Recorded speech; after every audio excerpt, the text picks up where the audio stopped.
La pluie tapote contre ma fenêtre, créant de petites rivières qui déforment la silhouette de Seattle au loin. Je suis assise en tailleur sur mon canapé, fixant l'unique cupcake au chocolat sur ma table basse. Une seule bougie triste se dresse, éteinte, en son centre. 30 ans aujourd'hui, le grand cap des 3-0, et absolument personne ne s'en souvient. Je vérifie mon téléphone pour la 15e fois en 10 minutes. Aucun appel manqué. Aucun message. Juste l'écran vide qui me renvoie mon propre visage. L'horloge sur mon mur clique et passe à 20 heures avec une finalité silencieuse. Quelque chose en moi se dégonfle. C'est officiel maintenant. Mon anniversaire marquant est arrivé et reparti, sans la moindre reconnaissance des personnes qui m'ont donné la vie. Je déverrouille mon téléphone et ouvre Instagram, sachant que c'est de l'autosabotage émotionnel. Mon pouce défile presque involontairement jusqu'à ce que je trouve ce que je cherche, la dernière publication de ma sœur, Camille. La voilà, radieuse à son récital de piano hier soir, ses doigts en position sur les touches. Déjà 78 mentions, j'aime. Le commentaire de ma mère apparaît en premier, notre étoile brillante. Ton père et moi ne pourrions être plus fiers de ta magnifique performance.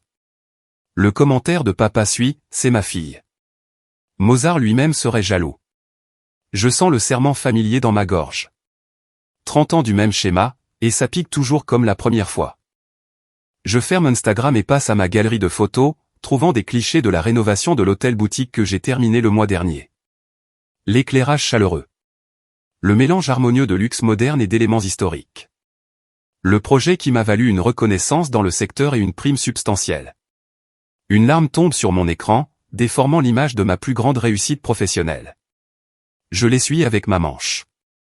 Personne ne te célébrera jamais, Emery, je me murmure, ma voix paraissant faible dans mon appartement vide. Pas comme il la célèbre elle. Le souvenir refait surface sans y être invité, moi, à 10 ans, attendant dans notre salon dans une robe rose que ma grand-mère m'avait envoyée pour mon anniversaire. Mes cheveux soigneusement brossés. Un sourire figé sur mon visage. Dépêche-toi.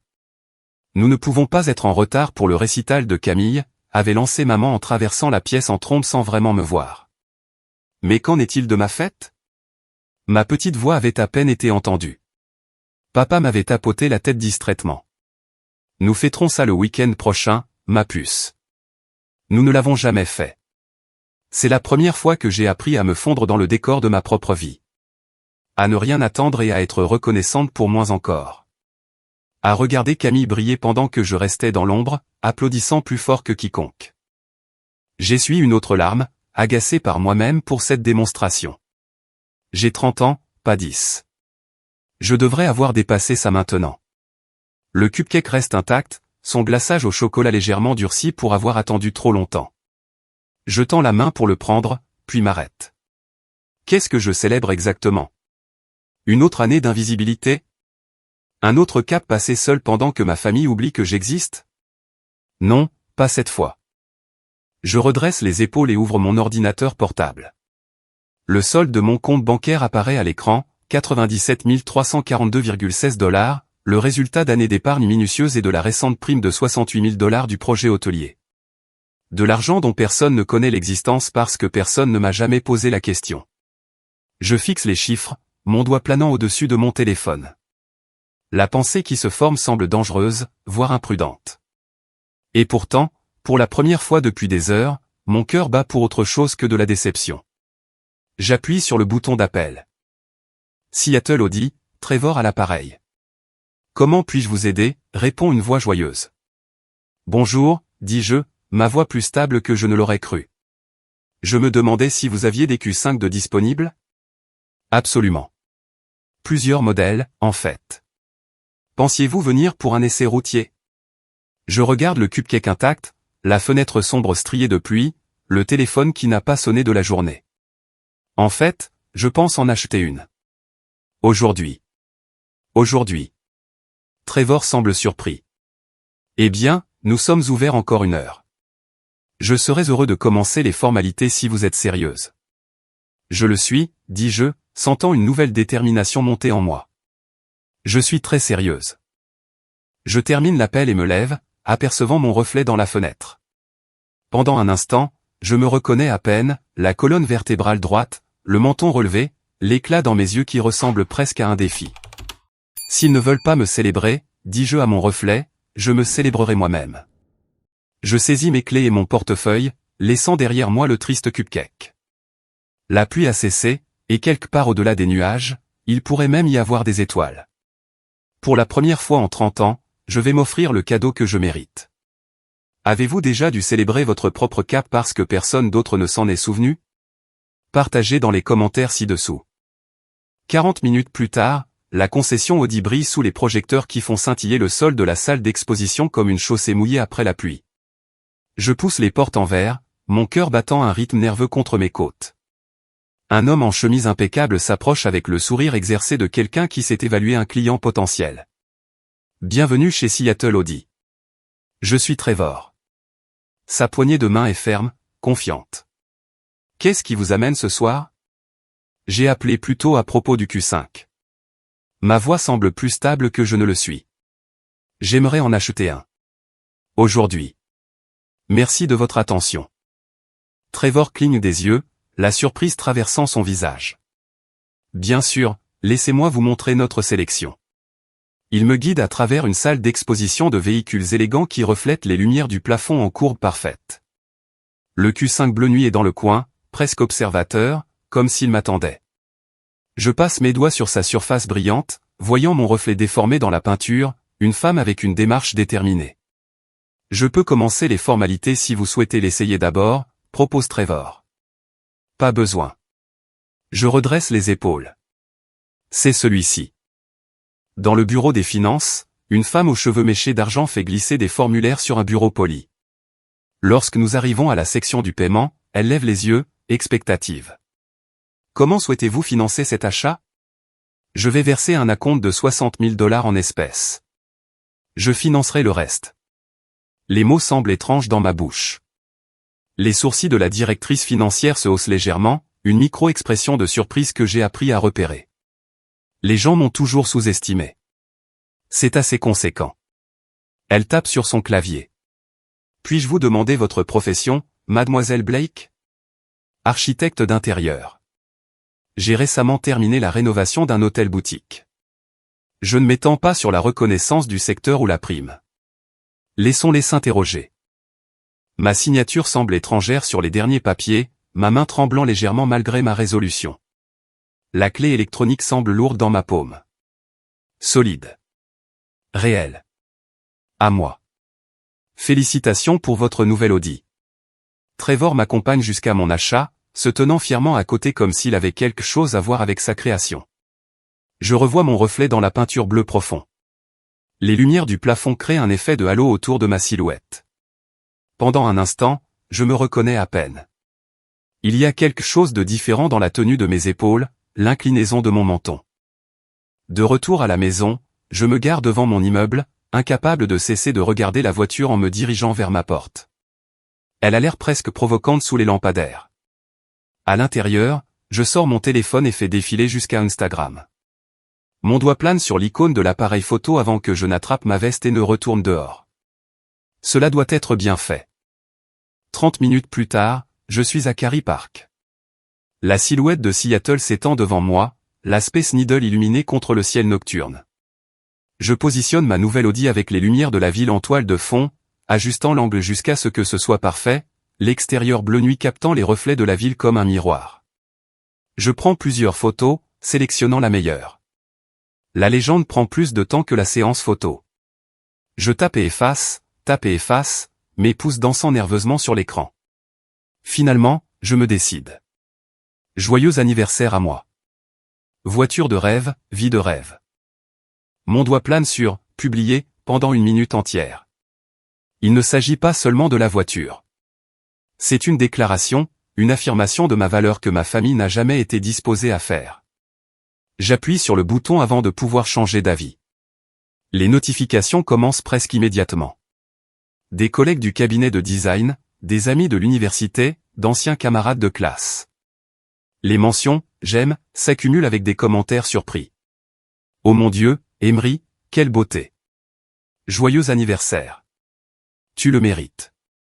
Je ne savais pas que tu cherchais une Audi. Félicitations. Je savoure un moment de revanche quand mon téléphone vibre avec un appel. Mère. Je fixe son nom sur l'écran pendant 3 sonneries avant de répondre. Emery Jean Blake. Mon nom complet. Jamais bon signe. Où as-tu trouvé autant d'argent? Pas de « joyeux anniversaire ». Pas de « comment vas-tu » Juste une suspicion immédiate. Bonjour à toi aussi, maman. Je m'appuie sur le capot de l'Audi, sentant sa présence solide me soutenir. Je l'ai gagnée. Cette voiture coûte plus que ce que la plupart des gens gagnent en un an. Harold, viens parler à ta fille de cette voiture qu'elle a apparemment achetée. J'entends un bruissement alors que le téléphone change de main. Emery? La voix de papa a le même ton qu'il utilisait quand j'avais 16 ans et que je rentrais après le couvre-feu. Est-ce une sorte de location? Parce que financièrement, cela semble, elle est à moi, papa. Payée principalement en espèces. Les mots ont un goût sucré dans ma bouche. Grâce à ma prime pour le projet Fairmont. Une folie. Un silence s'installe entre nous. Je peux presque l'entendre calculer, réévaluer. Eh bien, sa voix a changé, incertaine. Cela semble impulsif. Mon téléphone émet une notification de message. Camille. Je retire le téléphone pour jeter un coup d'œil à l'aperçu. Waouh. Je ne pensais pas que tu pouvais te permettre quelque chose comme ça. Maman et papa paniquent. La conversation de groupe de la famille explose quelques secondes plus tard. Les messages s'accumulent sur mon extravagance soudaine et mon achat inattendu. Pas un seul message ne mentionne quel jour on est. La voix de mère revient à l'appareil. Nous devons discuter de cela en famille. Dîner. Demain soir. 6 heures précises. Est-ce une invitation ou une convocation, je demande, me surprenant par ma hardiesse. C'est la famille, Emery. Nous sommes inquiets. Je jette un coup d'œil à ma montre. 21h43, mon anniversaire presque terminé. Toujours ignoré. Je serai là, dis-je finalement. Mais je viendrai avec ma propre voiture. Après avoir raccroché, je m'assois dans ma nouvelle voiture, les mains posées sur le volant en cuir de première qualité. Le silence m'enveloppe comme une couverture. Demain sera un règlement de compte, mais ce soir est encore à moi. Je démarre le moteur et conduis vers le centre-ville. Les rues sont plus calmes maintenant, la plupart des navetteurs sont partis depuis longtemps. Je trouve une petite boulangerie près de Pike Place qui reste ouverte tard. La cloche tinte lorsque je pousse la porte. Vous nous attrapez juste avant la fermeture, dit une femme en nettoyant le comptoir. Que puis-je vous servir? Un gâteau d'anniversaire. Les mots sortent plus doucement que je ne l'avais prévu. Un petit. Elle me montre un simple gâteau au chocolat avec un glaçage à la crème au beurre. Un message? Je n'hésite qu'un instant. Joyeux anniversaire, Emery. De moi à moi. Ses yeux rencontrent les miens avec une compréhension tranquille alors qu'elle écrit le message sur le gâteau d'une écriture élégante. Aucune question posée, juste un sourire sympathique en le mettant dans une boîte. J'espère que c'est un bon anniversaire, malgré tout, dit-elle en faisant glisser la boîte sur le comptoir. De retour dans la voiture, je pose soigneusement le gâteau sur le siège passager. Dans le reflet de la vitre, je vois une femme que je commence tout juste à reconnaître, quelqu'un qui a décidé que sa propre valeur n'est plus sujette à débat. Le gâteau est assis à côté de moi comme un passager alors que je navigue dans les rues glissantes de pluie, rentrant à la maison pour finir de célébrer l'anniversaire que personne d'autre n'a retenu. Le lendemain soir, les pneus de ma nouvelle Audi crissent sur l'allée de gravier familière de la maison de mes parents à Bellevue. Je me gare délibérément à côté de la berline pratique de papa, le contraste entre nos véhicules étant une manifestation physique de nos différences. À travers la grande baille vitrée, j'aperçois leurs silhouettes, maman, papa et Camille, observant mon arrivée. Leurs expressions passent du jugement à la surprise en remarquant le véhicule étincelant. Je reste assise un instant, les mains toujours crispées sur le volant. La boîte à gâteau attend patiemment sur le siège passager, son message caché à l'intérieur comme une bombe à retardement. Une profonde inspiration emplit mes poumons. 30 ans de mots ravalés me serrent la gorge. Aujourd'hui est différent, je murmure à mon reflet dans le rétroviseur. Je prends la boîte à gâteau et sors dans l'air frais du soir. Maman ouvre la porte d'entrée avant que je ne l'atteigne. Emery. Quelle surprise. Ses yeux passent de moi à l'Audi, puis reviennent sur mon visage. Entre, le dîner est presque prêt. Papa se tient dans l'entrée, les bras croisés. C'est un sacré véhicule que tu as là. Oui, c'est vrai. Je n'en dis pas plus en entrant, le dépassant avec la boîte à gâteaux tenue soigneusement devant moi. Camille rôde à proximité, la curiosité luttant avec le malaise sur son visage. Salut, et aime. Belle voiture. La salle à manger est la même que toujours, la table en érable poli où nous avons célébré d'innombrables jalons, la plupart étant ceux de Camille. Des verres en cristal captent la lumière du lustre prisé de maman. La table est mise avec la belle porcelaine, celle réservée aux grandes occasions. Jamais pour mes anniversaires. Du merlot, propose maman, en versant déjà. Juste de l'eau, merci. Je veux avoir l'esprit clair pour ce qui s'en vient. Papa prend sa place au bout de la table, son royaume sécurisé. Alors, Emery.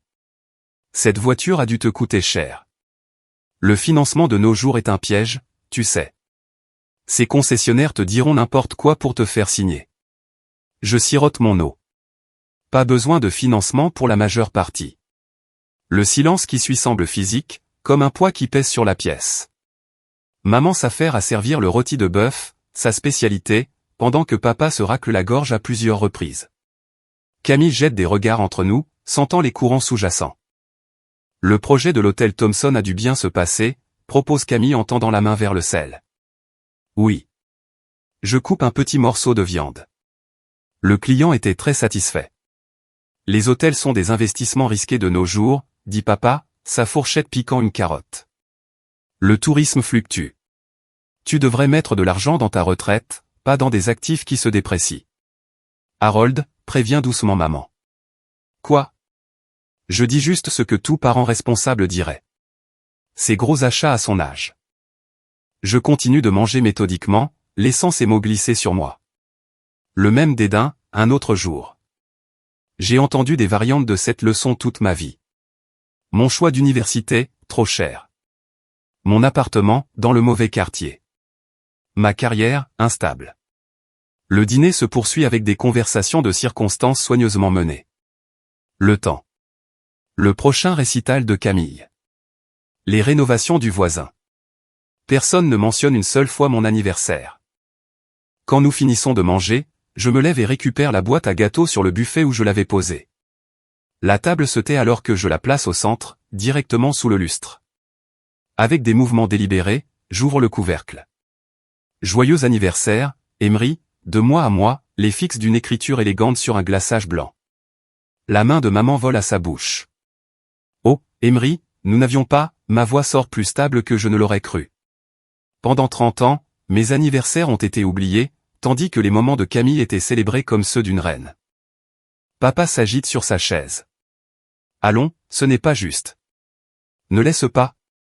Je croise son regard directement. Mon 16e anniversaire.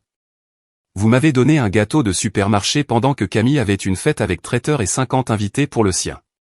Les yeux de maman se remplissent de larmes. Nous n'avons jamais voulu, mon 20e anniversaire coïncidait avec la remise des diplômes de Camille. Non seulement tout le monde a oublié, mais vous avez programmé des vacances en famille pour la célébrer et ne m'avez pas incluse parce que quelqu'un devait garder la maison. Personne ne le sait. Les yeux de Camille s'écarquillent.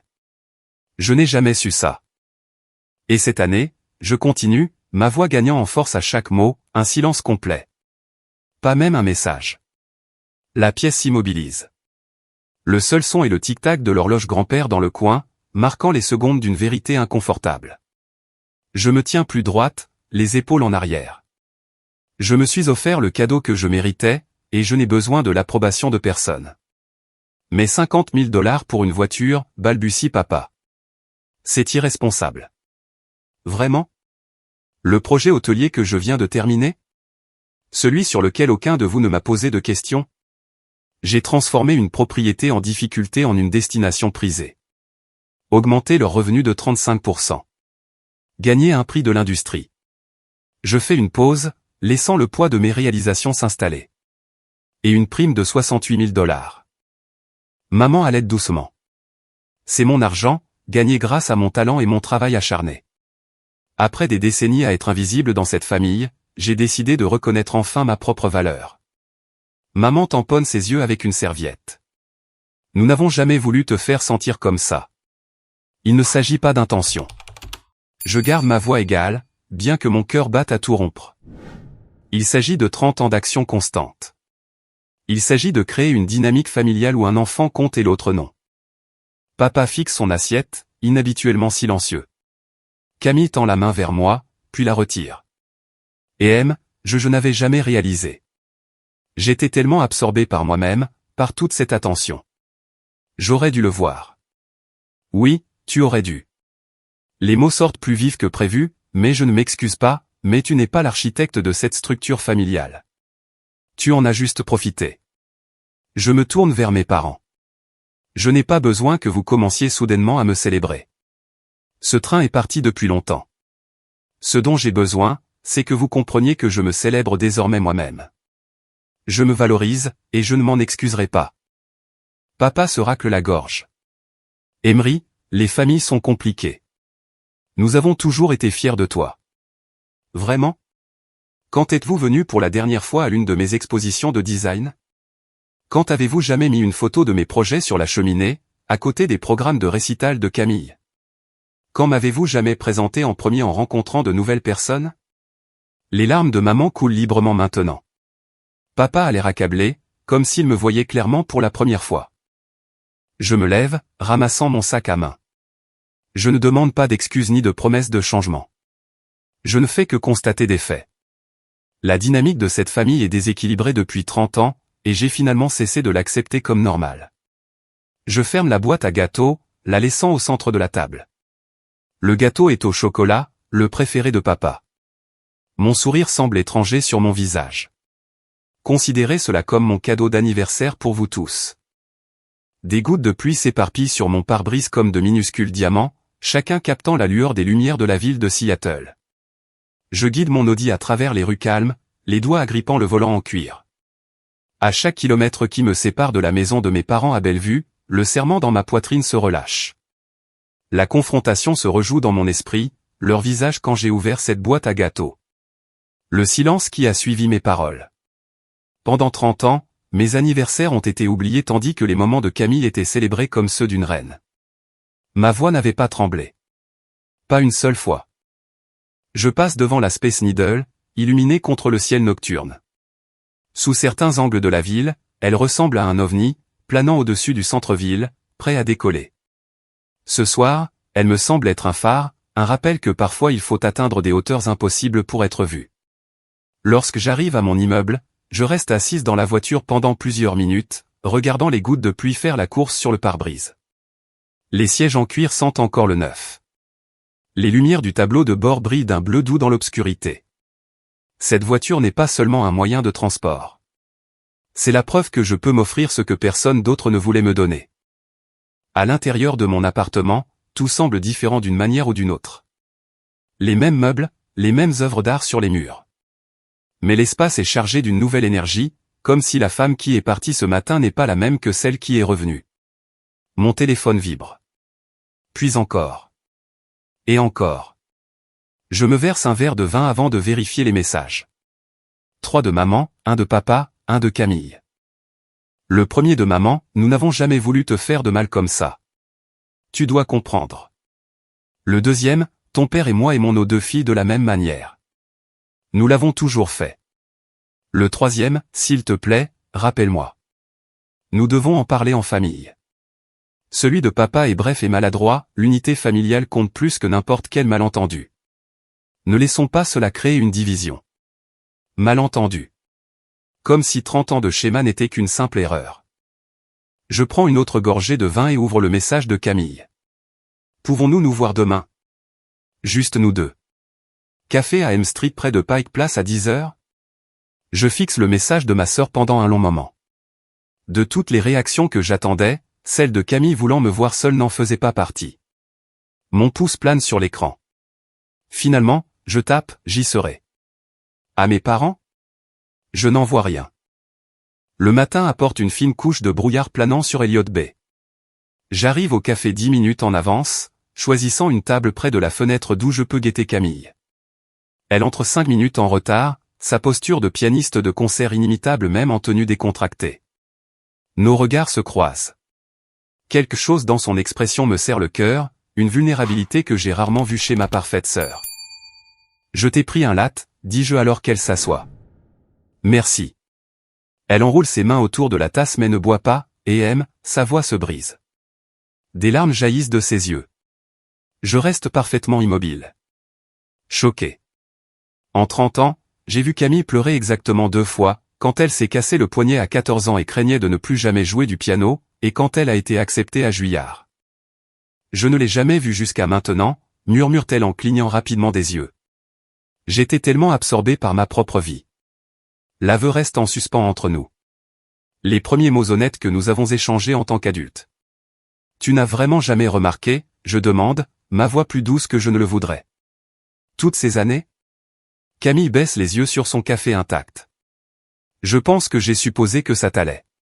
Tu étais toujours là à mes récitals, applaudissant plus fort que quiconque. Elle lève les yeux, de nouvelles larmes coulant. Mais personne n'est jamais venu à tes expositions d'architecture. Pas même moi. L'aveu pique, même si ce n'est rien que je ne savais déjà. Je ne t'ai jamais défendu une seule fois. Sa voix se raffermit de détermination. Ni quand maman et papa ont oublié ta fête de fin de lycée.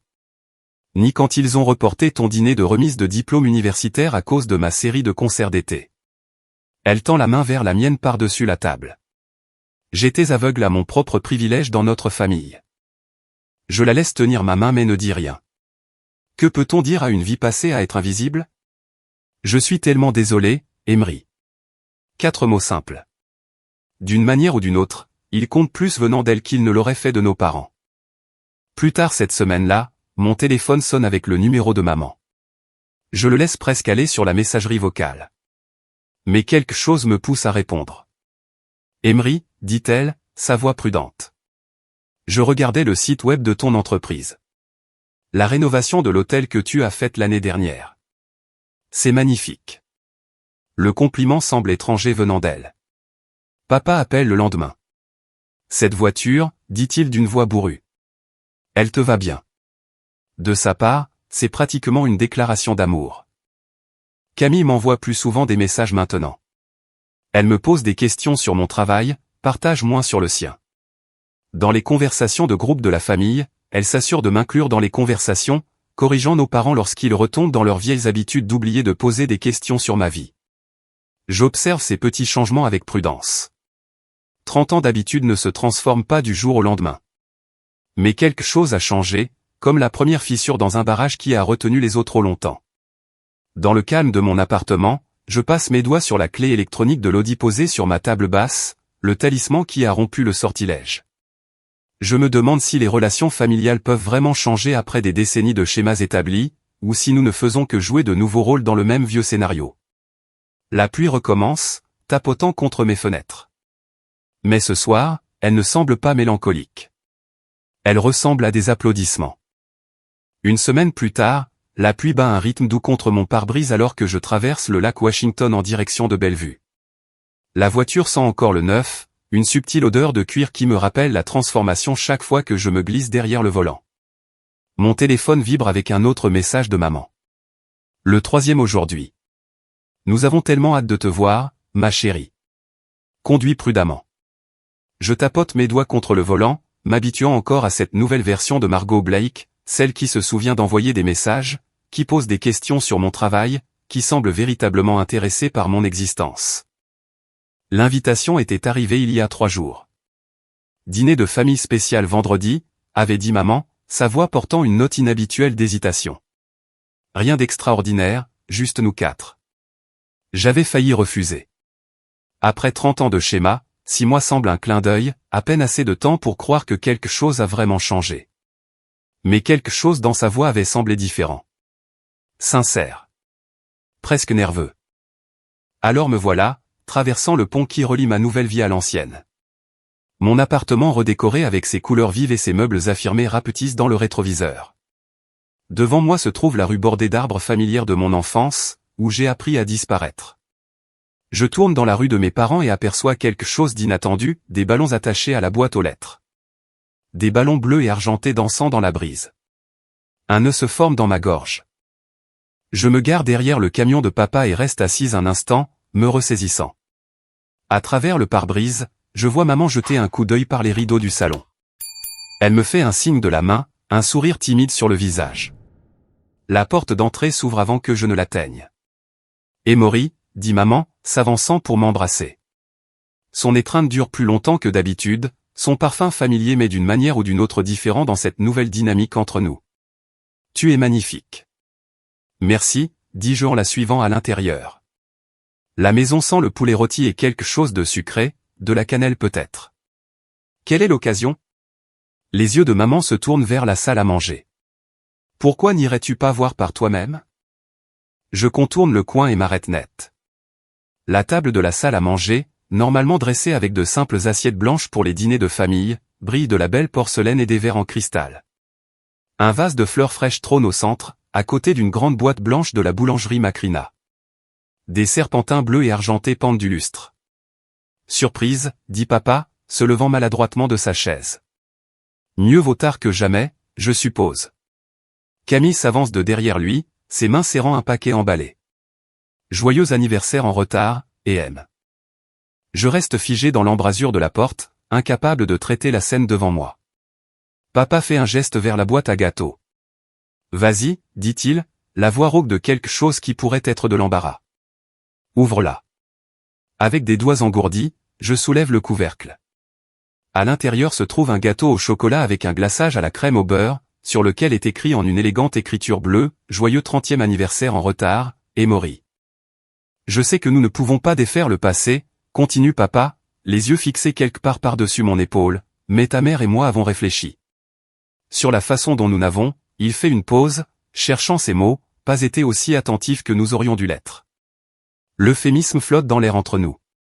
30 ans d'anniversaires oubliés, de réussites négligées et d'accomplissements invisibles réduits à ne pas être attentif. Camille s'avance, plaçant son cadeau dans mes mains. Ouvre le mien en premier. À l'intérieur du papier cadeau, je trouve un cadre noir élégant.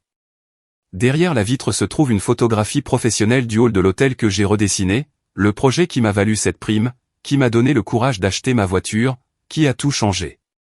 À côté de la photo se trouve la critique du Seattle Architecture Monthly, louant la vision audacieuse et l'exécution sans faille. Je l'ai fait imprimer et encadrer, dit Camille en observant mon visage. J'ai pensé que tu pourrais peut-être l'accrocher dans ton bureau.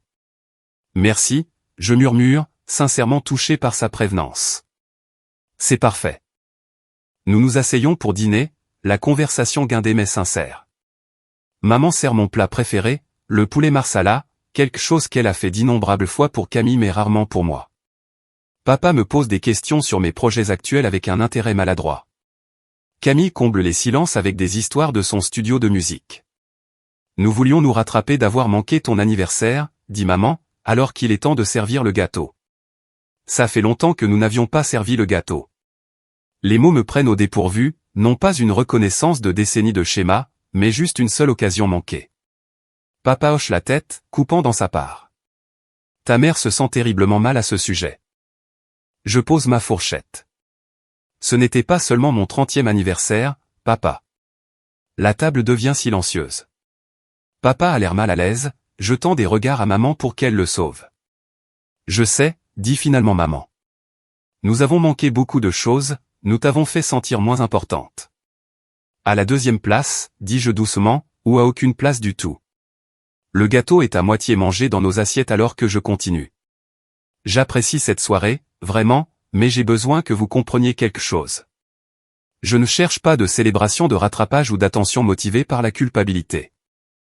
Je regarde chacun d'eux dans les yeux, papa, qui ne comprend toujours pas tout à fait ma carrière, maman, qui essaie mais passe toujours à côté de l'essentiel, Camille, qui semble vraiment désolée pour son rôle involontaire dans mon invisibilité. Ce que je veux, c'est du respect, la reconnaissance que j'existe, que mes réussites comptent, que ma présence dans cette famille a de la valeur. Papa s'agite sur sa chaise. Bien sûr que tu comptes, Emory. Tu as toujours compté. Vraiment, je demande. Quand êtes-vous venu pour la dernière fois à une de mes expositions de design, ou avez-vous demandé des nouvelles de ma carrière sans que j'en parle en premier? Quand avez-vous jamais fait passer un de mes événements avant ceux de Camille? Le silence retombe, plus lourd cette fois.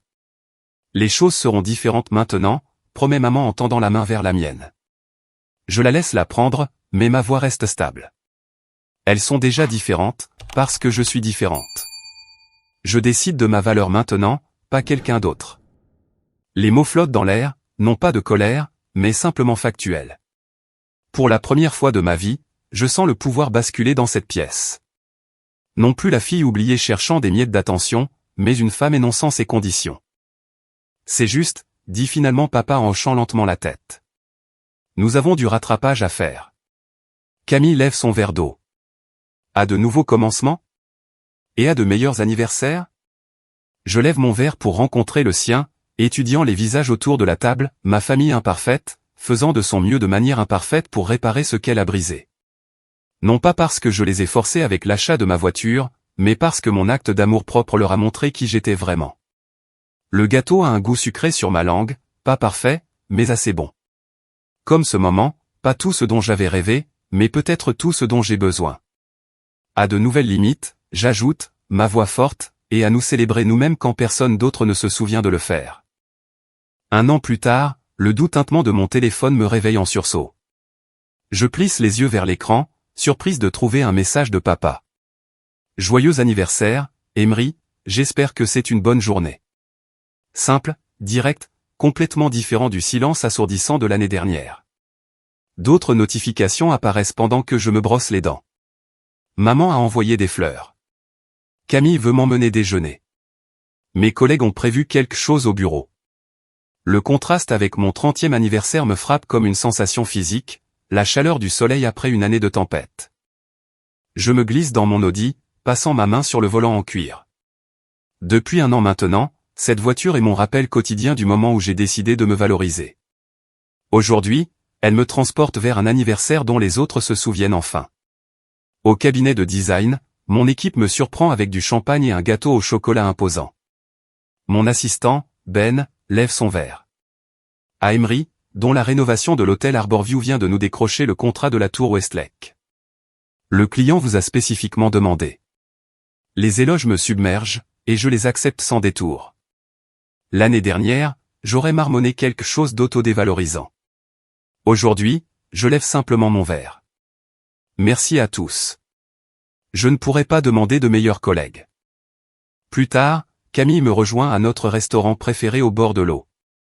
Elle a l'air différente, d'une manière ou d'une autre plus attentive, moins absorbée par elle-même.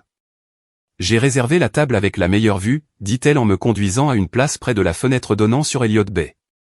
Elle me tend une petite boîte emballée. Ce n'est pas grand-chose, mais, à l'intérieur repose un pendentif boussole en argent. Sur la carte, il est écrit, pour la femme qui a trouvé sa propre direction. C'est parfait, dis-je, sincèrement touché. Camille tend la main par-dessus la table. J'ai réfléchi à ce que tu as dit l'année dernière, sur le fait d'être toujours invisible.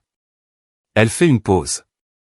Je n'avais jamais réalisé ce que ça t'a coûté de m'encourager toutes ces années.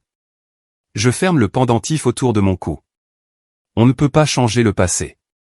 Non, convient-elle, mais je peux faire mieux maintenant. Après le déjeuner, je conduis jusqu'au point de vue de Quarry Park. La silhouette de Seattle s'étend devant moi, la Space Needle perçant un ciel inhabituellement clair pour septembre. Mon téléphone sonne, maman. Joyeux anniversaire, ma chérie, dit-elle, sa voix chaleureuse mais prudente. As-tu reçu les fleurs? Elles sont magnifiques, maman. Merci. Une pause. Ton père et moi nous demandions si tu voudrais te joindre à nous pour dîner ce week-end? Rien d'extraordinaire, juste la famille. Famille. Le mot résonne différemment maintenant, n'étant plus chargé d'attente et de déception. J'aimerais beaucoup, dis-je. Samedi me conviendrait. L'invitation reste en suspens entre nous. Pas une exigence déguisée en question, mais une véritable demande. Ce changement subtil semble monumental. De retour à la maison, un paquet attend devant la porte de mon appartement. L'écriture de Camille. Je le porte à l'intérieur, retirant le papier brun pour révéler un album de souvenirs fait à la main. Page après page, il documente des moments que je pensais que personne n'avait remarqués, ma remise de diplôme universitaire, mon premier prix de design, des coupures de journaux sur le projet Arborview. Une note tombe d'entre les pages. Je te vois maintenant. Je suis désolé que ça ait pris si longtemps. Je passe mes doigts sur une photo de moi debout à côté de mon Audi, prise le jour où je l'ai acheté. Le moment où j'ai cessé d'attendre la validation et les revendiquer pour moi-même. Ouvrant le tiroir de mon bureau, je retire une photo récente, moi avec mon équipe de design à l'inauguration de l'hôtel. Je la colle soigneusement dans l'album, complétant la chronique de mon parcours. La lumière de l'après-midi traverse ma fenêtre alors que je réfléchis à mes plans pour la soirée. L'invitation à dîner de maman et papa. Une fête d'anniversaire que des amis ont organisée chez Elliot's Oyster House. Les deux options restent ouvertes, aucune ne portant le poids de l'obligation. Pour la première fois, le choix est vraiment le mien. Quoi que je décide, je célébrerai selon mes propres termes. Je me tiens devant mon miroir, attachant la boussole de Camille autour de mon cou. Mon reflet montre une femme qui comprend enfin que sa valeur n'a jamais dépendu de la reconnaissance familiale. Elle était toujours là, attendant d'être revendiquée. Mes clés de voiture brillent sur le comptoir, captant la lumière. L'Audi n'était pas juste un achat. C'était une déclaration. Une promesse à moi-même que je n'attendrai plus jamais que les autres reconnaissent mes jalons. Certains cadeaux changent plus que vos possessions. Ils changent qui vous êtes.